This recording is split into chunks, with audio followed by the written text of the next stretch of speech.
Na miradi mikubwa tunaitegemea hapa kwa sababu sisi ni wavuvi. Ni issue za bahari.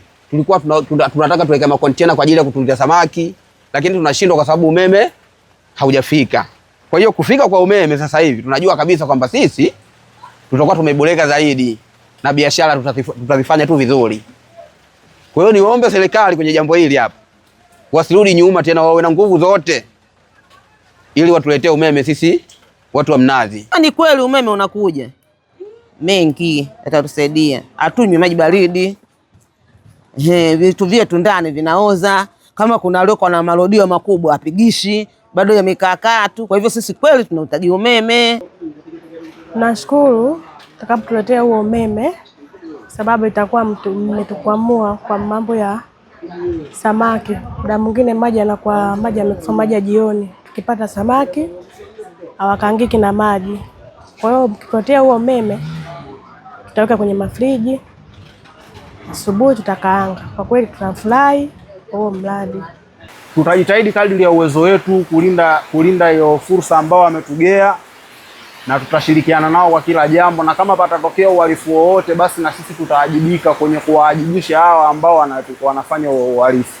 Ahadi kwamba kwa mradi huu sisi hatutaomba muda wa ongezeko la muda, kwamba tutatekeleza mradi huu ndani kipindi husika cha chini ya miaka 3 kama hali zitakwenda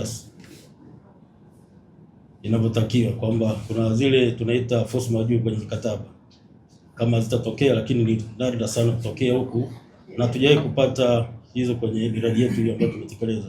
Nitoa ahadi tu kwamba tutatekeleza ndani ya kipindi husika. Mradi huu katika mkoa wa Mtwara utahusisha kupeleka vitongoji takriban 175 kwa gharama ya shilingi bilioni 15.4. Utanufaisha wateja takriban 5646. Mwambieni wale mafundi wenu ambao wako site, unapofika kijijini, hebu nenda kajitambulishe kwa uongozi wa kijiji wakujue, na mtakavyoenda mawilayani, number 1 mkajitambulishe kwa wakuu wa wilaya REA, nendeni mkawatambulishe kandarasi. Yeah. Sisi ni fulani, tumekuja hapa kwa ajili ya programu hii ya kupeleka umeme kwenye vitongoji. Kwenye wilaya yako mheshimiwa, kutakuwa kuna vitongoji kadhaa. Sasa hapo hii chain yote mfanye nayo kazi vizuri. Hata likitokea changamoto, wala ukimbili kwa mkuu wa mkoa, unakuta mmeshali solve wenyewe.